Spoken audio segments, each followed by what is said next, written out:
শহরটা কি সুন্দর সেজেছে পুজোতে, ভালো লাগছে। বাজারে বাজারে ব্লগ ভিডিও হয়ে গেছে তো। আজকে হলো পঞ্চমী, ঠাকুর তো আর দেখতে পেলাম না, সবাই মহালয়া থেকে ঠাকুর দেখা শুরু করে দিচ্ছে। আজকে পঞ্চমী হয়ে গেল, বাট আমি এখন ঠাকুর দেখতেই বেরোয়নি, ঠাকুরের প্যান্ডেল লেগেছে, ঠিক আছে। তো বাইরে হচ্ছে বৃষ্টি, কলকাতা ডুবে গেছে, আজকেও ঢুকতে যাচ্ছি। বৃষ্টির শেষ নেই, পুজোর সময় বৃষ্টি হলে কার ভালো লাগে বলো? আমার তো একদম ভালো লাগে না, বাড়িতে বসে বসে বোর হচ্ছে। তো লোলোকে বললাম বলো মেহেন্দি নিয়ে মেহেন্দি করেছি, মেহেন্দি করবো। সবার প্রথম আমার বড়দের আর ছোটদের জানাই শুভ পঞ্চমী। তো পঞ্চমীর দিনে তোমরা কি ভাবছো আমি সেজেগুজে ঠাকুর দেখতে যাচ্ছি? না না না, আমি ঠাকুর দেখতে যাচ্ছি না, আমি এখন যাচ্ছি কেনাকাটা করতে, মানে পুজোর শপিং করতে। চলো এখন আমরা যাচ্ছি পুজো শপিং করতে। আমি আর লোলো ম্যাডাম আছি পুরোপুরি রেডি। কিন্তু ব্যাপারটা হলো আজকে পঞ্চমীতে বেরিয়েছি, রাস্তায় যেতে পারবো নাকি ঠিক নেই গাড়িতে করে।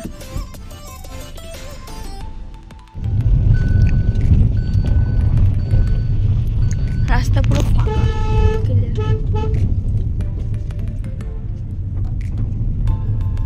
জানো তো, কেনাকাটা করতে যাওয়ার পথে এখানে সুন্দর একটা প্যান্ডেল দেখতে পেলাম। এটা হলো থানা পুকুর পাড়, আর কান্তি থেকে যারা দেখছো তারা জানবে, বাট প্যান্ডেলটা খুব সুন্দর করেছে। আর তার থেকেও বড় হলো প্রতিমাটা আরও সুন্দর লাগছে। আর এখানে আমরা চলে এসেছি কেনাকাটা করতে। আর আমরা শপিং মলে আর যাইনি, আগে আমরা ভাবছি রাস্তাঘাটের জিনিসগুলো দেখবে তারপর নাহলে মলে যাব, যদি না পছন্দ হয়। অ্যাকচুয়ালি সত্যি কথা বলতে গেলে ফুটপাতের জিনিসগুলো আমার বেশি চোখে লাগে মলের থেকে।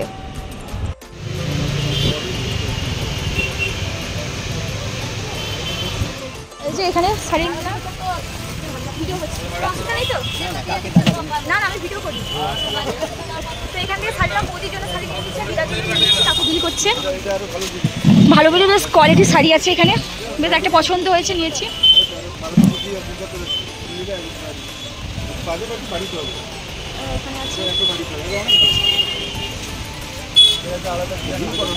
হ্যাঁ আমি ব্লগ করি, এখন তো বাজারে বাজারে ব্লগ ভিডিও। হ্যাঁ হ্যাঁ হ্যাঁ হ্যাঁ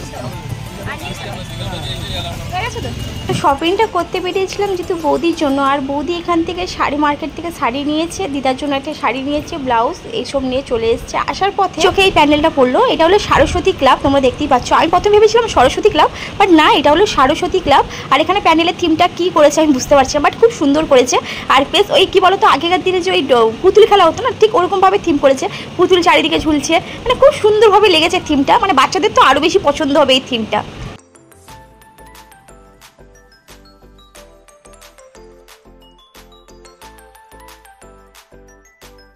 এখন নাচা হবে, ঠিক আছে। এখানে অনুষ্ঠান হচ্ছে, সাংস্কৃতিক অনুষ্ঠান হচ্ছে। মাইকে এত স্ট্রেস করছে, আমার আওয়াজই আসছে না। প্রচন্ড ক্রাউড। মার্কেটের ভেতরে আছি, আমি লোলো দুজন বেরিয়েছি, কেনাকাটা হয়েছে, ঘোরাঘুরি হয়েছে। আমি কোনো কেনাকাটা করিনি, বৌদি যে শাড়ি নিয়েছে, নেকলেস নিয়েছে, ওই আর কি, মানে রাধারবেশ ওই পুজো জিনিসপত্র কিনেছে। ওখানে একটা ঠাকুর দেখেছি সরস্বতী তলায়, সরস্বতী তলা জানি, মানে ওটার নাম সরস্বতী ক্লাব।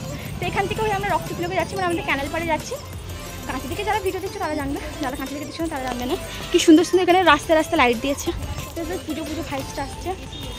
আর এত গরমে হাঁটা যায় না। ওখান থেকে দাদা গাড়িতে নিয়ে এসেছিলো, তারপর টোটোতে এসেছি, আর কি আবার ঘুরি। পুজো দেখা মানে যত হাঁটবে তত তোমরা পুজোর মণ্ডপ বা প্যান্ডেল দেখতে পাবে। যেমন আমরা হাঁটা শুরু করেছি, আসার পথে ক্যানেল পাড়ে রক্ততিলক ক্লাবে প্যান্ডেলটা জাস্ট দারুণ করেছে। পুরো মনে হচ্ছে একটা রাজবাড়ি, একটা বাড়ির মধ্যে পুজো হচ্ছে, মানে মনে হচ্ছে কি বলো তো, একটা বাড়ির পুজো হচ্ছে। কি সুন্দরভাবে ডেকোরেশন করেছে। আর রক্ততিলকে এই প্রথমবার কিন্তু এত সুন্দর থিম করেছে, এর আগে কিন্তু করেনি। আর এটা হলো আদি পুজো, মানে এখানে প্রত্যেক বছরই পুজো হয়। আর এটা কিন্তু ক্লাবের পুজো, মানে শুধু ক্লাবের না, এখানে কিন্তু একটা মন্দির আছে, দুর্গা মায়ের মন্দির, যেটার পুজোর প্রত্যেক বছরই হয়। তো আসার পথে ক্যানেল পাড়ে এসে একটু দাঁড়িয়েছিলাম, ওখানে ফুচকা খেয়েছি। আমি আবার টক জল ছাড়া ফুচকা খাই, কারণ আমার প্রচণ্ড গ্যাস অ্যাসিডের সমস্যা। এই টক জলটাকে প্রচুরভাবে, মানে ভীষণভাবে ইগনোর করি। তারপর আর কি, এবার আমি যাচ্ছি বাড়ি। দাদার বৌদি বাড়ি চলে গেছে, আমি আর আমার মিস্টার সঙ্গে আমার লোলো তিনজন মিলে যাচ্ছি বাড়ি। শহরটা কি সুন্দর সেজেছে পুজোতে, ভালো লাগছে, চারিদিকে পুজো পুজো পুজো। খিদে পেয়েছিল প্রচণ্ড, ভাবছিলাম বাড়ি চলে যাব, তারপর মনে পড়লো কিছুই খাওয়া হয়নি। আর খিদেও পাচ্ছে। তাই যাওয়ার সময় সেন্টারে চলে এলাম। সেন্টারেও দুটো প্যান্ডেল করেছে, একটা প্যান্ডেলকে দেখতে পেলাম, আর একটা প্যান্ডেল ঠিক এর অপোজিটে আছে। বললাম না ওটা দেখবো না। সাইড দিয়ে মা একটা হাঁচু করলো, এমন কত জোরে আওয়াজ এলো, কি ঠিক বললাম তো। আচ্ছা যাই হোক, মায়ের হাঁচুটাকে ইগনোর করো। আর খুব কুইক কথা বলছি, তার কারণ হলো পাশেই দুর্গাপুজো হচ্ছে, আর আমাকে পুজোর মধ্যেই ভিডিওটা এডিট করতে হচ্ছে। পাশে এত লাউড বক্স বাজছে, তাই আমাকে এক্সট্রা অডিও অ্যাড করতে হচ্ছে, কিন্তু তাও আবার খুব স্পিডে বলতে হচ্ছে, কারণ বক্সের আওয়াজটার জন্য না ওঠে। আর মা আমার হাঁচি হাঁচি করে পাগল হয়ে যাচ্ছে, বেশি হাঁচু আর হাঁচি করছে। তারপর চলে এসেছি আমাদের রাজবাড়ি, মানে আমাদের গড় বাড়িতে। তৈরি হয়ে গেছে।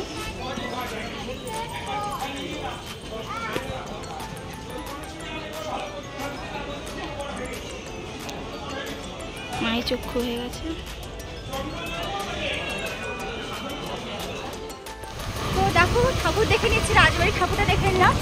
এবার বাড়ি যাচ্ছি, প্রচণ্ড গরম, কি বলবো তোমাদের। আমাদের ম্যানেজার বাবু আমাদের নিয়ে যাচ্ছে, দাদা বৌদি ওই দিক দিয়ে চলে গেছে, আর আমাদের বাবু এখান থেকে নিয়ে যাচ্ছে আমাদের।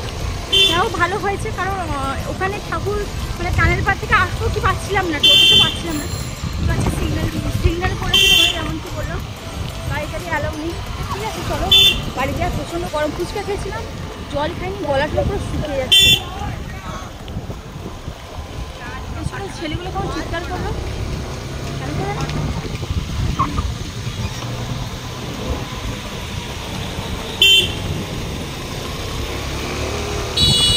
কেমন লাগছে বলো তো আমাকে? আমি যে জামাটা পরেছি, জামাটা এত টাইট, কি বলবো তোমাদের, প্রচুর টাইট হয়ে গেছে। আর এটা কিন্তু আমার নতুন জামা না, এটা কত বছর আগেকার জামা, তোমাদের কি বলবো। তা তাড়াতাড়ি করে বাড়ি চলে এসেছি, আর গলাটা পুরো শুকিয়ে গেছে। লোলোকে বললাম ফ্রিজ থেকে ঠান্ডা জল নিয়ে আসতে, ওই ঠান্ডা জল খাবার নিয়ে দুজন আমার মাথা খেয়ে যাচ্ছে। এক আছে মিস্টার আর এক আছে আমার মা, দুজন এত চিৎকার করছে, মানে কি বলবো তোমাদের, মানে মাথাটা খারাপ হচ্ছে। আমাকে ঠান্ডা জল একদম খেতে দিবে না। আর যদিও না খেতে দেওয়ার কারণ আছে, কারণ শরীরটা আমার প্রচণ্ড খারাপ হয়ে যায়, আমার এমনিতেই আছে একটু প্রবলেম ঠান্ডাতে। তাই দেখো ঠান্ডা জল খেতে দিবে না, আর প্রচণ্ড খিদে পেয়েছে। ঠান্ডা জলটা খেয়ে আমি আবার রোল খেতে বসে গেছি। আর সত্যি কথা বলতে, যেখান থেকে রোল নিয়ে এসেছি মানে রক অ্যান্ড রোল সেন্ট্রালে, কিন্তু ওনাদের দোকান দারুণ করে রোলটা, আর আজকেও বেশ দারুণ করেছে, খেয়ে বেশ জমে গেল। গেছিলাম কোথায় জানো, গেছিলাম একটু বৌদির শাড়ি কিনতে, মানে আমার যে মাসির ছেলের বউ, মানে মাসির বৌমা সম্পর্ক হয়, মানে আমার বৌদি হয়।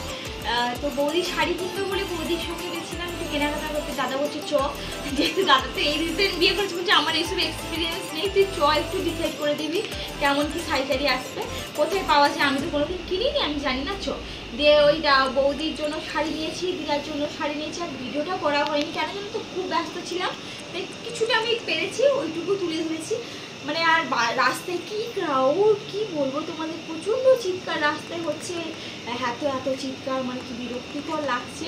তাই রাস্তায় ভিডিও আমি একদম করতে পারিনি। আর বাড়ির কাছে যে ভিডিও করবো তোমাদের তো ওই বললাম, এখানে আমাদের বেনাপুরিতে পুজো হচ্ছে, দুর্গা পুজো, তাই এখানে পুরো ভর্তি হয়ে গেছে, বুঝতে পারছি। মানে এখানে পুরো হারা, এত বড় বড় একটা হারা লাগিয়ে দিয়েছে, মানে ঠিকঠাক করে ভিডিও করতে পারছি না, তাই আর কিছু করার নেই। তাই এখানে এই যে বক্সটা বন্ধ হলো, এখন রাত হয়ে গেছে, বক্সটা বন্ধ হলো, এখন এসে আমি ভিডিওটা কন্টিনিউ করছি। মানে অনেকক্ষণ ধরে চলে এসেছি, এখন জাস্ট ভিডিওটা কন্টিনিউ করছি। এই যে বক্সটা বন্ধ হতে ভিডিওটা কন্টিনিউ করছি, বিশ্বাস নেই আর আবার কখন চালিয়ে দিবে। একমাত্র অষ্টমী থেকে শান্তি থাকে, একটুখানি বন্ধ থাকে, না আবার সেই যেইকে সেই, কি বিরক্তিকর। আর রাতে রান্নাবান্না কী হয় জানি না, কারণ এই তো রোল খেয়েছি, পেট পুরো ফুলে গেছে আমার, স্টিলেও পেট পুরো ফুলে গেছে, কী খাই জানি না, কী খাবো জানি না। হ্যাঁ আজকে দিদি মাংস দিয়েছিল, দুপুরবেলা ওদের ওখানে গেছিলাম, ভিডিও করা হয়নি গো, একদম আমি ভিডিও করতে পারছি না এই পুজোর জন্য। ওদের ঘর থেকে চিকেন দিয়েছিল, ওটাকে একটু 65 করবো, মানে যেটা আমি করি, কি করি যেন বলছি তোমাদের। তো মাংসটা ফ্রিজে ছিল, দেখো পুরো মাংস পুরো জমে গেছে। দিয়ে মাংসটাকে ফ্রিজ থেকে বের করে নিয়েছি। যখন আমাদের ঘরে মাংস হয়, ঝাল হয় না বিশেষ করে, তখন আমি আবার একবার মাংসটাকে ঠিকঠাকভাবে কষে নিই। তো কষার সময় কি করতে হবে দেখো, প্রথমে কড়াইতে একটু সর্ষের তেল দিয়ে দিয়েছি, তারপরে একটু কাঁচা জিরে দিয়ে দিয়েছি, তারপর পেঁয়াজ দিয়ে দেবো, লঙ্কা দিয়ে দেবো, টমেটো দিয়ে দেবো। আর এখানে ওই যে বললাম বক্স বাজছে বলে আমাকে এক্সট্রা অডিওই অ্যাড করতে হয়েছে, একটু অসুবিধার জন্য তোমরা প্লিজ ক্ষমা করে দিও, একটু অসুবিধা হচ্ছে বুঝতে পেরেছি। তো এখানে পেঁয়াজটা দিতে গিয়ে তেলটা এমন হাতে পড়লো, মনে হলো হাতটা পুড়েই গেল। তো কিছু করার নেই, ওরকম করে আর কি পেঁয়াজ দিয়ে দিচ্ছি। এবার পরিমাণ মতো একটু লবণ দিয়ে দেবো, যেহেতু তরকারিতে অলরেডি লবণ ছিল তাই আমি এখানে পরিমাণ মতো লবণ দেবো, তোমরা তোমাদের পরিমাণ মতো লবণ দেবে। আর এখানে ভাত গরম করতে বসিয়েছি। আর আমাদের ঘরে গ্যাসের এত বড় গন্ডগোল হয়েছে তোমাদের কি বলবো, গ্যাস জ্বলছেই না, মানে কি বলবো, আর গ্যাসের একটু সমস্যা হয়েছে, কদিন ধরে এই সমস্যায় ভুগছি গ্যাসের। দেন এখানে মাংসটাকে হালকা করে কষিয়ে নেব। এই যে কষানো হয়ে গেছে, মানে মাংসটাকে কষানো, মশলাটা কষিয়ে নিব। মশলা কষা হয়ে গেলে এতে লবণ আর একটু পরিমাণ মতো লঙ্কা গুঁড়ো, হলুদ গুঁড়ো, অল্প একটু চিনি দিয়ে ভালো করে কষানো হয়ে গেলে মাংসের যে গ্রেভিটা ছিল ওটা প্রথমে দিয়ে দিচ্ছি, কারণ মাংস একটু ঝোল ছিল। ওই গ্রেভিটা দিয়ে মাংসটা আরও একটু কষিয়ে তারপরে মাংস দিয়ে ভালো করে নেড়ে ছেড়ে এবার নামিয়ে নিব আর কি। তো হয়ে গেল আমার একটু এক্সট্রা 65 রান্না। মানে আমি অ্যাকচুয়ালি এরকম করি, আমার এটা খেতেও ভালো লাগে। যখন আমাদের ঘরে মাংস থেকে যায় না, মানে আজকে রাতে, মানে আজকে হয়েছে হয়তো কালকে থেকে গেছে, ওটাকেও আমি এইভাবেই করে নিই, যাতে ওটা বাসি বলেও মনে হয় না আর খেতেও খুব খারাপ লাগে না। তো ওই যে বললাম গ্যাসের একটু সমস্যা হয়েছিল, তাই আজকে দুপুরবেলা বেরিয়ে গেছিলাম, গ্যাসটা সারিয়ে নিয়ে এসেছি। আর সারিয়ে নিয়ে আসার সময় দিদির ঘর থেকে মাংস নিয়ে এসেছিলাম। আমার ঘরের ছিল, মানে ঘরে রান্না হচ্ছিলো মাছের টক, ভেন্ডি আলু ভাজা, তো ওইগুলো দিয়ে রাতে মোটামুটিভাবে খেয়ে নিয়েছি, ডিনারটা সেরে নিয়েছি আর কি। ব্যাপারটা হলো খাওয়া শেষ হয়ে গেছে, মাংসের ঝোল ভাত খেলাম, তোমরা দেখলে মাংস কষার ভাত খেলাম, খেয়ে এখন মেহেন্দি করছি। দুপুরবেলা মেহেন্দি করছিলাম, দেখো কি সুন্দর কালার এসছে, দেখতে পাচ্ছ। তো রাতের বেলা এই হাতে করছি। আমি না সত্যি কথা বলতে কি বলতো, অনেকজনকে আমি দেখেছি বাবা মা থেকে সুন্দর করে রান্নাতে ডিজাইন করে, আমি সত্যি পারি না। বাট দেখো কি সুন্দর একটা ডিজাইন করেছি, ফুল ফুল একটা করে দিয়েছি। কারণ আমার কি বলতো, অত সেজে গুজে ভালো ডিজাইন করতেই হবে তার কোনো মানে নেই, ঠিক আছে। আমার কাছে আমি যেমনটা পারি তেমনটাই আমার কাছে অনেক। এই না যে সবাইকে দেখানোর জন্য ঢং করে একটু ওভার করার আমার একদম ইচ্ছে হয়নি। আমি কি বলতো, যেমন আমি পারি তেমনই করে ফেলি। আর মোটামুটিভাবে আমার ডিজাইন হয়েও গেছে। সকালবেলা তো লোলোর হাতে করে দিয়েছিলাম, লোলোর হাতে একবার দেখি দেন, লোলোর হাতে করে দিয়েছি। এই এখন রাতের বেলা লোলোর হাতে করে দেবো, তারপরে আমার হাতে করে নিই। আর আমার তো এই পাশটাই করবো, এই পাশটাই করবো না, কারণ কী বলতো দুর্গাপুজোতে মেকআপ টেকআপ করি, তো এই হাত দিয়ে বেশিরভাগ ফাউন্ডেশন লাগে। বলছি না, এই আর মেকআপ আমি আর প্রত্যেক বছর মেহেন্দি হলে এই পাশটা করি, এই পাশে করি না ডান হাতে। খাইটাই তো আমার কেমন লাগে একটা মেহেন্দি করলে, কেমন লাগে মনে হচ্ছে খেয়ে নিচ্ছি মেহেন্দিটা, তো ওই জন্য করি না। খাবে? রান্না করে দেবো, রান্না করে দেবো, রান্না করে দেবো মেহেন্দি। তো এই হয়েছে ব্যাপার। আজকে তো ঠাকুর ঠাকুর দেখেছি, এক দুটো না কটা ঠাকুর দেখেছিল, তিনটে ঠাকুর দেখেছি, আরও দেখতাম। সত্যি কথা বলছি, একটা সত্যি কথা বলো তোমাদের, খারাপ হবে না বলছি। আজকে আমি ড্রেসটা পরেছিলাম, আমার ড্রেসটা প্রচণ্ড টাইট। এটা নতুন ড্রেস না, পুজোর ড্রেস না, এটা অনেক বছর আগেকার ড্রেস, ঠিক আছে। এটা আমার মেসির ড্রেস, বলতে পারি মেসির ড্রেস না, আমার ড্রেস মেস থেকে দিয়েছিল, মেস থেকে টাইট হয়েছিল বলে মেস দিয়ে আমাকে দিয়ে দিয়েছিল। তারপর এখন আবার সেই ড্রেসটা আমি করছি, আর ড্রেসটা এতটা টাইট হয়ে গেছে, তো গরমে আমার খুব বিরক্তি লাগছে, আমার জীবন ডক্টর ঠাকুরের প্রচুর অশান্তিকর লাগছে, আমার শুধু ভালো লাগছে না, পালিয়ে যেতে আছে। তাই আর কি সেভাবে ঠাকুরের দেখা হয়নি, যেটুকু দেখেছি ওই 2-3টা প্যান্ডেল দেখেছি, আর সেভাবে কোনো প্যান্ডেল দেখা হয়নি না। তিনটা রেখেছি না, কালকে বেরাবো, কালকে যেহেতু ষষ্ঠী আছে, কালকে ভালো করে দেখো।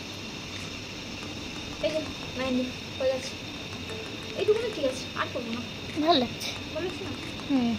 হয়তো কীটা করেছি আবার। মোটামুটিভাবে এখন কটা বাজে তোমাদের দেখায়, কত রাত হয়েছে তোমাদের দেখায়। এই দেখো 11:54, মানে বলতে গেলে প্রায় 12টা। এখন আমাদের মেহেন্দি হলো, আমার হাতে তো একটা হয়ে গেছে, এই পাশে পুরো ফাঁকা করিনি, ওটা ঠিক আছে। আর লোলো ম্যাডামের হাতে দেখো,